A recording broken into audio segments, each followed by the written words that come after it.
Bon, je viens de trouver d'où venait le miaulement que j'entends depuis 3-4 heures. Je suis posé sur les rives du Tarn, là. Au niveau du village, ça s'appelle Rivière avec un S. Et ce chat m'appelle depuis... Ouais, ça doit faire au moins 3 heures. Bon, il a l'air coincé. C'est assez haut, hein, mine de rien. Je sais pas combien de mètres il y a. 7-8 mètres, je pense. Je pense que je vais aller le chercher.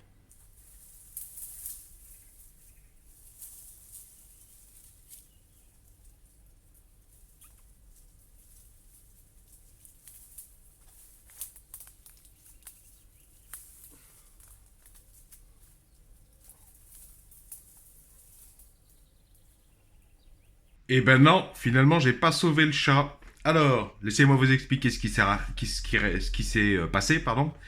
Donc, ça faisait 3-4 heures que j'étais posé avec mon van aménagé sur les rives du Tarn et j'entendais un bruit aigu. Et j'ai mis 3-4 heures avant de comprendre que c'était ce petit chat qui appelait, qui était coincé.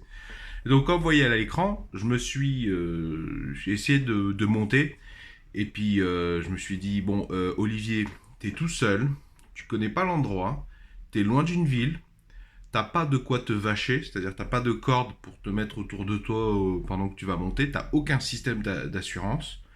Le chaton, c'est un chaton, donc en fait, si tu réfléchis bien, il est coincé à l'arbre, non pas parce qu'il a pas l'anatomie pour monter ou descendre, il est monté tout seul là-haut. Hein. Et c'est haut, hein, il y avait au moins 9 mètres. Hein, rien que moi, si je tombe de 4 mètres, que je me réceptionne pas bien, oulala, attention les dégâts. Et j'avais pas de perche pour essayer d'aller lui proposer un point d'accroche, tu vois. Je me suis dit, en plus, ça se voit pas forcément à la vidéo, mais l'angle par lequel j'attaque l'arbre, on est en dévers. Parce que de l'autre côté, il y a un petit arbre. Et puis partout, vous le voyez pas, mais il y a des sacrés ronciers. En plus, l'avantage, c'est que en France, l'être humain a exterminé tous les prédateurs naturels éventuels d'un petit chaton coincé dans un arbre. Il n'y a plus, à ma connaissance, de rapaces suffisamment gros pour aller attaquer un chaton de ces dimensions, à ma connaissance. Hein.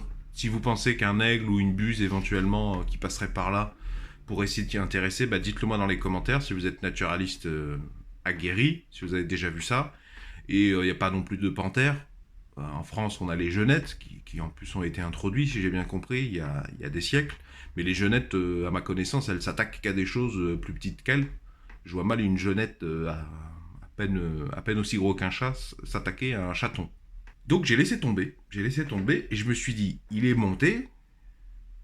Quand il va en avoir marre d'avoir peur, quand la nuit va tomber, il va peut-être prendre son courage à deux mains. Je me suis dit, de toute façon, j'ai rien à perdre. Hein. Ça fait 3-4 heures qu'il est là-haut, je peux encore attendre 3-4 heures, voir ce qui se passe. Et ben, même pas 2 heures plus tard, je suis retourné à l'endroit, parce que moi j'étais garé 20-30 mètres plus loin. Je l'entendais plus, j'y suis retourné. La journée n'était même pas terminée, il était plus là. J'ai contrôlé au sol, il y avait rien de suspect. Hein. Donc en fait, il est descendu tout seul.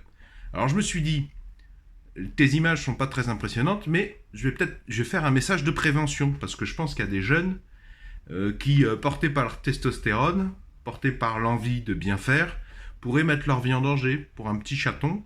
Il faut pas oublier que les chats, ce sont des espèces qui ont évolué depuis des millions d'années, et qui sont adaptées justement pour grimper dans les arbres et redescendre. Et quand ils sont coincés, en général, c'est qu'ils ont peur, ils sont jeunes.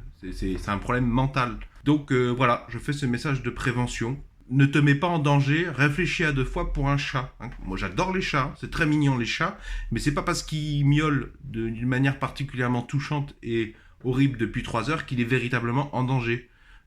Parfois c'est comme ça la nature. Le mieux que tu puisses faire, c'est laisser les choses se faire. Je sais que c'est un petit peu compliqué à comprendre pour les jeunes, mais la vie ne tient véritablement qu'à un fil. Alors si vous comprenez le pourquoi de cette vidéo, je vous invite à doper son référencement en laissant des pouces bleus ou des commentaires de soutien.